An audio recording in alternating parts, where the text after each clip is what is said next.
Skywatch Media News for September 10th, 2019. In the wake of a series of strong earthquakes along the Cascadia subduction zone, including the multiple back-to-back quakes that struck off the Oregon coast recently, the Northwest Office of FEMA has prompted the Cascadia Preparedness Team to draw up immediate plans in the event of a worst-case disaster scenario along the 620-mile subduction zone that runs from British Columbia to Northern California. Geologists in Oregon and Washington State agree that a major earthquake is now more than 50 years overdue. In anticipation of an event of great significance, the state of Oregon is promoting a 2-week readiness campaign to instruct individuals on how to become self-sufficient. According to the group called Cascadia Prepared, people should understand that when a major earthquake hits a metropolitan region, that the infrastructure will be greatly affected.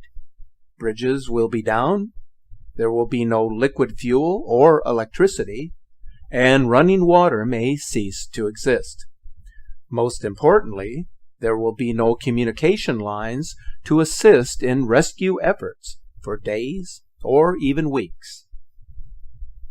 The Cascadia fault line has generated a major earthquake of magnitude 7.5 or greater at least 40 times in the past 10,000 years, which means that they would occur on average every 246 years.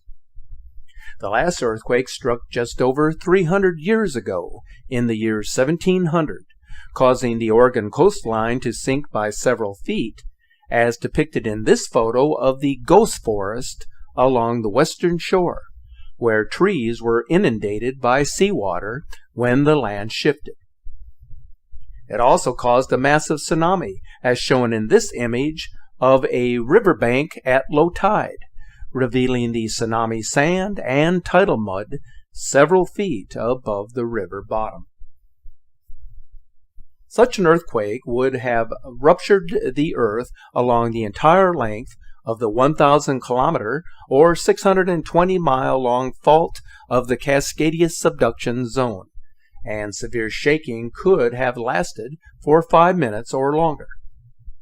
Its tsunami would cross the Pacific Ocean and reach Japan in about 9 hours, as depicted in the tsunami model animation of the megaquake of 1700.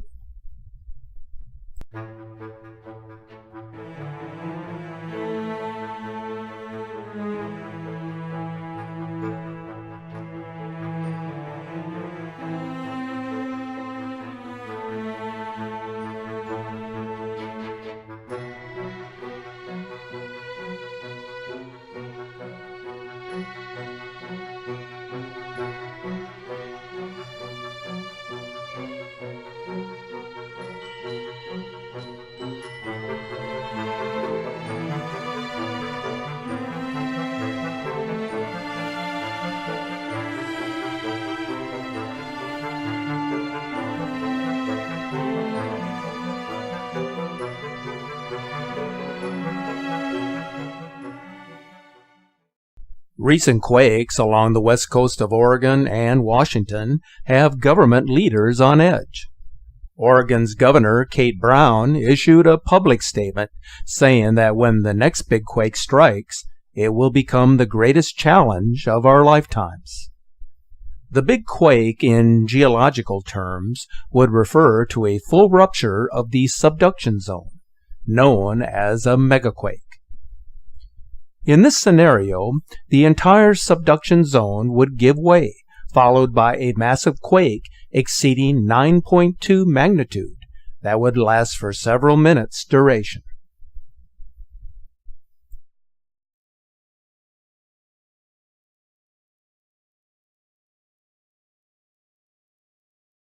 As this occurs, the northwest edge of the continental shelf will move to the east, dropping the coastline as much as 6 feet,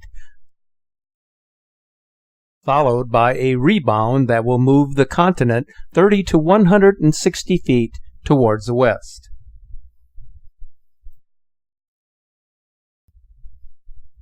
In the wake of the continental shift, landslides both above and below the sea will cause an enormous displacement of water, where one side of the water displacement will move towards Japan as an orphan tsunami, and the other side towards the northwest coast at a height of approximately 70 feet. Residents in harm's way of the tsunami will have about 15 minutes after the initial earthquake strikes in which to seek higher ground from the waves that inundate the coastline. Since a megathrust earthquake is now 50 years past due, it's imperative that residents of the Pacific Northwest take the threat seriously and adhere to the emergency preparedness plans that will be initiated in the region. According to FEMA estimates and their predictions, when the events occur, at least 1 million people will be displaced, and 2.5 million will be in need of food, water, and emergency supplies. That number could actually be much higher depending on the severity of the catastrophe. FEMA has also estimated that it will take 3 months or longer before electricity could be restored, another 6 months or longer to repair damaged roads and highways, and more than a year to restore sewer and water systems. Again, this is their estimates, but it is very important to educate oneself to the dangers that exist and get prepared, because this disaster scenario is very real, and our safety is never guaranteed, much like what we saw take place along the Indian Ocean in 2004 and in Japan in 2011. There is a growing threat from space that is prevalent with every large near-Earth object that passes increasingly close to the Earth. The same can be true of smaller objects that penetrate the Earth's defensive shield, only to disintegrate in the Earth's atmosphere, like the asteroid fragment that exploded over the Caribbean on June 22nd of this year. Prior to the entry of this space rock over the Caribbean, NASA had detected its movement, but they did not take any measure to warn the public. Instead, they turned a blind eye to an asteroid about 15 to 20 feet in diameter because they were certain that the object would not survive entry into the atmosphere. They were wrong. The space agency later admitted that the asteroid designated 2019 MO was first observed about 500,000 kilometers from Earth, a bit more than 1 lunar distance from the Moon to the Earth, but they deemed it to be too small to be of any concern to the public. The fireball breached the atmosphere over the Caribbean on the evening of 22 June, and it burned up there, generating energy equivalent to roughly 3,000 to 5,000 tons of TNT, as noted by astronomers.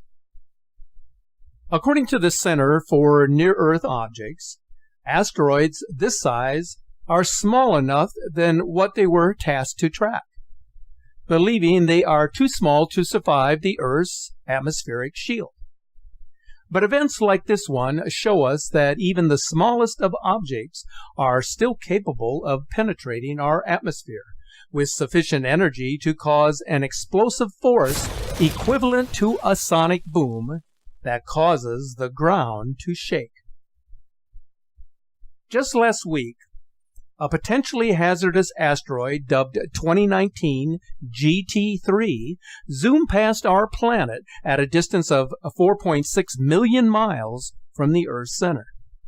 The space rock, measuring a staggering 1,214 feet, was traveling at 30,500 miles per hour. It was first observed by NASA on April the 3rd. Which is significantly important because had the asteroid been on a direct course towards Earth, there would be very little warning in preparation for an impact. We were lucky enough that the asteroid, as big as the Empire State Building, did not hit our planet, or else massive destruction could have occurred. Asteroid 2019 GT3 was powerful enough to destroy an entire city. A large number of potentially hazardous asteroids are hovering all around the Earth, and although we are presently safe from any immediate threat, there will come a time when we will not be as fortunate. Thanks for watching.